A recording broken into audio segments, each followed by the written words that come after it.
P T I نومبر میں غالباً ایک بار پھر سڑکوں کا رخ کرے گی. اس سے پہلے وہ جلد سے کوئی ایک موبلائزیشن کرے گی اور اس کے بعد وہ جب یہ کہیں گے کہ دیکھیں ہمیں ملاقات کا موقع نہیں مل رہا, دیکھیں ہمیں انصاف نہیں مل رہا, تو اس کے بعد وہ جائیں گے. اور سہیل اچھا آفریدی جو ہم ہیں سوری جہاں آپ کی تک بات کاٹ گورننس رہا کی ہوں ہم سوری آپ کی بات کاٹ رہا ہوں یہ میں انفارمیشن بیسڈ کنوے کر دوں یا انفارمیشن بیسڈ آپ کے سامنے رکھ دوں. اکتوبر ہو یا نومبر ہو یا دسمبر ہو, اسلام آباد کی طرف معاملات اگر آتے ہیں تو چیزیں پاسبل نہیں ہیں, وہ that is not going to happen. یہ میں آپ کو انفارمیشن بیس بتا. چلے میں یہ نہیں کہہ رہا کہ وہ اسلام آباد ہی پہنچیں گے, لیکن یہ ہے کہ موبلائزیشن جلد سے کوئی تحریک کی طرف وہ ضرور جائیں گے. وہ آیا ہر ضلع کی سطح پہ ہو, صوبے کی سطح کے اوپر ہو, ظاہر ہے وہ اسٹریٹجی وہ دیں گے. کل بھی کچھ صحافیوں سے ملاقات میں جناب سہیل آفریدی صاحب نے کہا کہ یار میں تو تبدیلی کے لیے آیا ہوں. مطلب وہی ایک ویژن مجھے لگتا ہے بار بار یہ ٹریڈ کرتے ہیں کہ جناب جس پرپس کے لیے کے پی کے نے ووٹ کیا ہے مجھے وہ فالو کرنا ہے. اب میں اس کی ڈیپتھ میں نہیں جانا چاہتا, but do you think in November یا ان ڈیز ٹو کم کوئی اسلام آباد کی طرف مارچ یا کوئی جلسہ جلوس, کوئی احتجاج, کیا زیادہ فوکس کے پی کے گورنمنٹ کا ادھر ہوگا یا ڈیلیور کرنے پہ ہوگا کہ امن و امان کی صورتحال, تعلیم, صحت, اس کے اوپر سہیل آفریدی بہتر کام کریں گے؟ جی جو ان کی کل صحافیوں سے غیر رسمی گفتگو رپورٹ ہوئی ہے, میں نے رات لکھا بھی اس کے اوپر, اس میں مجھے لگ رہا ہے کہ وہ بڑی کلیئرٹی کے ساتھ انہیں اندازہ ہے کہ انہیں کیا کرنا ہے. اور اس میں ایک تو جو پاپولر بیانیہ پی ٹی آئی فالو کرتی ہے, یہ جو جس جرگے کی طرف آپ اشارہ کر رہے تھے, یہ ظاہر ہے اس کی طرف ایک قدم ہے جس میں اپنے لوگوں کو یہ تاثر دینا کہ دیکھیں فیصلہ آپ کریں گے, ہم آپ کے ساتھ کھڑے ہیں, جو عوام کا فیصلہ ہوگا. وہاں پہ چونکہ ایک سٹائل ہے جرگے کا, تو یہ والی بات.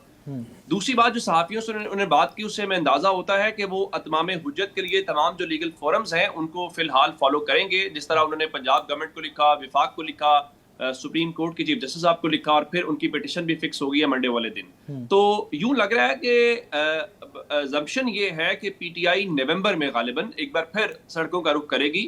اس سے پہلے وہ جلد سے کوئی ایک موبلائزیشن کرے گی اور اس کے بعد وہ جب یہ کہیں گے کہ دیکھیں ہمیں ملاقات کا موقع نہیں مل رہا, دیکھیں ہمیں انصاف نہیں مل رہا, تو اس کے بعد وہ جائیں گے. اور سہیل اچھا آفریدی جو ہم ہیں سوری جہاں آپ کی تک بات کاٹ گورننس رہا کی ہوں ہم سوری آپ کی بات کاٹ رہا ہوں یہ میں انفارمیشن بیسڈ کنوے کر دوں یا انفارمیشن بیسڈ آپ کے سامنے رکھ دوں. اکتوبر ہو یا نومبر ہو یا دسمبر ہو, اسلام آباد کی طرف معاملات اگر آتے ہیں تو چیزیں پاسبل نہیں ہیں, وہ that is not going to happen. یہ میں آپ کو انفارمیشن بیس بتا. چلے میں یہ نہیں کہہ رہا کہ وہ اسلام آباد ہی پہنچیں گے, لیکن یہ ہے کہ موبلائزیشن جلد سے کوئی تحریک کی طرف وہ ضرور جائیں گے. وہ آیا ہر ضلع کی سطح پہ ہو, صوبے کی سطح کے اوپر ہو, ظاہر ہے وہ اسٹریٹجی وہ دیں گے. لیکن اس میں ایک بات بڑی واضح نظر آ رہی ہے جو آپ سوال کر رہے تھے کہ گورننس کو لے کے ڈیلیور کرنے کے حوالے سے. فی الحال پاکستان تحریک انصاف کا ووٹر جو ہے, یہ ظاہر ہے گورننس تو نمبر 1 آپ کی پریورٹی ہونی چاہیے, اور بالخصوص جب صوبے میں امن و امان کا مسئلہ ہو.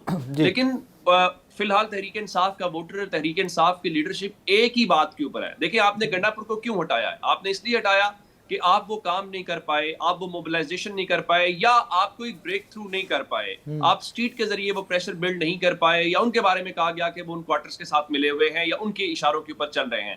تو سہیل آفریدی کے اوپر یہ پریشر ہے, اور سہیل آفریدی خاص کر اس حلقے سے ہیں جو مزاحمتی تصور کیا جاتا ہے, یا وہ گروپ جو ہے جو مالاکنڈ والا ہے, ثوابی والا ہے, ان کی طرف سے وہ ہیں. اور آپ نے دیکھا کہ جنید اکبر سے لے کے عاطف خان اور اسد کیسر وہ سارے متحرک ہیں. تو میرے خیال سے وہ اسی مزاحمتی لائن, جس طرح وہ شہباز شریف صاحب والی میٹنگ کے اندر نہیں گئے اور ایک بار پھر انہوں نے کہا کہ جب تک میری ملاقات نہیں کروائی جاتی تو ہم اسی طرح سے کنٹینیو کریں گے. تو مجھے آنے والے دنوں کے اندر یہ نظر آ رہا ہے کہ پولیٹیکلی چیزیں جو ہیں وہ تھوڑی کشیدگی کی طرف جائیں گی, یا اس ماحول کی طرف جائیں گی جہاں پہ وہ ایک بار پھر تحریک انصاف جو ہے ہمیں سڑکوں کے اوپر دکھائی دے گی. حماد بھائی, یہ بات جب بھی ہم کہیں پہ بھی بیٹھیں گے یہی ڈسکشن کریں گے تو یہی بظاہر جس کی عمر دراز نشاندہی کر رہے ہیں سچویشن ایسی ہی بنتی دکھائی دیتی ہے. لیکن جب عمران خان صاحب خود سے پرول پہ رہائی کی بات کرتے ہیں افغانستان والے ایشو کے اوپر, جب وہ خود سے کہتے ہیں کہ میں موجودہ رجیم کی مدد کر سکتا ہوں, مطلب اس ٹویٹ یا اس گفتگو کے اندر یہ نہیں تھا کہیں پر بھی, جب عمران خان صاحب کی ہمشیرہ نے بھی گفتگو کی, یہ نہیں کہا کہ ان کو ہٹایا جائے اور مجھے لایا جائے اور میں لا کر افغانستان کے معاملات طے کروں گا. سو کائنڈ آف یہ بھی تسلیم کر لیا کہ چلو موجودہ رجیم جیسے بھی آئی ہے, لیکن when it comes to Afghanistan یا ہمارے بارڈرز کی سچویشن آتی ہے تو we should all be together. وہاں پہ گورنمنٹ کو بھی کوئی ایک آدھا قدم آگے آنا نہیں چاہیے؟ ثاقب, اگر آپ نے دیکھا ہو تو میں نے 1-2 دن پہلے ایک ٹویٹ کیا تھا کہ اگر ایک منتخب وزیر اعلیٰ ہے ایک صوبے کے اور وہ اپنے لیڈر سے ملنا چاہتے ہیں تو کیا حرج ہے, 15-20 منٹ کی ملاقات ہوگی, کرنے دیں. ٹھیک ہے, منتخب وزیر اعلیٰ ہے, اس میں کیا ایسی ہرڈل ہے کہ آپ اس کو روک رہے ہیں؟ کیوں روک رہے ہیں؟ ایک بڑی جماعت کو آپ مخالف سمت میں کھڑا کر رہے ہیں. دیکھیں بات یہ کہ پی ٹی آئی کو کچھ لوگ جبرن مزاحمت کی طرف دھکیل رہے ہیں، جبرن. اور وہ کون ہے؟ میں بات بھی کروں گا. جب علی امین گنڈاپور نے استعفیٰ دیا، جی استعفیٰ منظور نہیں ہو رہا ہے، استعفیٰ پہ دستخط کا یہ مسئلہ ہے، یہ مسئلہ ہے، اور بھائی وہ بار بار میڈیا کے سامنے اسمبلی فلور پہ کہہ رہا ہے کہ میرے لیڈر نے کہا میں نے ریزائن دے دیا ہے. اچھا، پھر حلف نہیں لیا جا رہا تھا. یعنی گورنر کا کردار آپ دیکھیں، ایک آئینی پوزیشن ہے لیکن وہ مسلسل ان کو پیچھے دھکیل رہے تھے. بھائی سموتھلی کرے نا، پروسیس کو آگے بڑھنے دے. آپ کیوں اس کو، وہ تو بلاول بھٹو بیچ میں آئے اور کورٹ کا پہلے آرڈر آیا، کورٹ کا فیصلہ آیا تو انہوں نے مدد کی، ورنہ گورنر تو ان کو بہت پیچھے دھکیل چکے تھے. آپ کی ایک آئینی پوزیشن ہے، اپنی آئینی ذمہ داری پوری کرے. آپ کو اپنے لیڈر نے بھی کہا کہ جائیں پشاور، آپ ادھر کس لیے بیٹھے ہیں، اپنی آئینی ذمہ داری پوری کریں. اب آگے بڑھنے سے پی ٹی آئی کو ایسے لگ رہا ہے کہ کچھ لوگ ہیں جو پی ٹی آئی کو آگے بڑھنے سے روک رہے ہیں. اگر یہاں پر ایک منتخب وزیر اعلیٰ آئے تو آپ کیوں اس کو نہیں ملنے دے رہے ہیں؟ نہیں، میں احتجاج کی بات کر رہا ہوں، میں اس کی بات کر رہا ہوں کہ جس کی نشاندہی عمر دراز صاحب نے بھی کی ہے کہ ان ڈیز ٹو کم میں بھی کہ کوئی پروٹیسٹ ہوتا ہوا میں نظر آیا.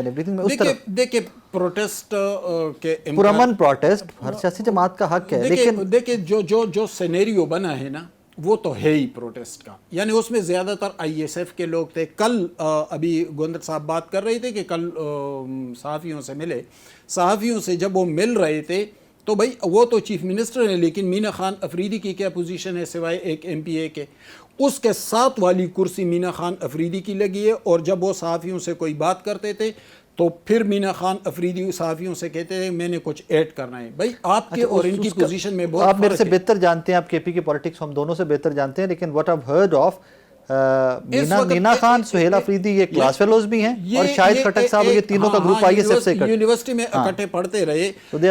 لیکن اس وقت فرنٹ لائن پہ کون موجود ہے؟ اس وقت فرنٹ لائن پہ سہیل افریدی کے ارد گرد مینا خان افریدی ہیں، شفیع جان ہے جو کوہاٹ سے ایم پی اے ہے، پی ٹی آئی سے تعلق ہے، احتشام ہے، یہ سارے یعنی جو ینگ لوگ ہیں آئی ایس ایف سے جن کا تعلق ہے وہ فرنٹ لائن پہ موجود ہے. ان کو کون لے کے آیا؟ عمران خان کا تو کمیونیکیشن ہی نہیں ہے. وہ تو اپنی چیف منسٹر کے ساتھ یہاں تک کمیونیکیشن نہیں کر سکا کہ کابینہ کے بارے میں ان کو ایڈوائز کرے کہ یہ لوگ کابینہ میں لانے ہیں.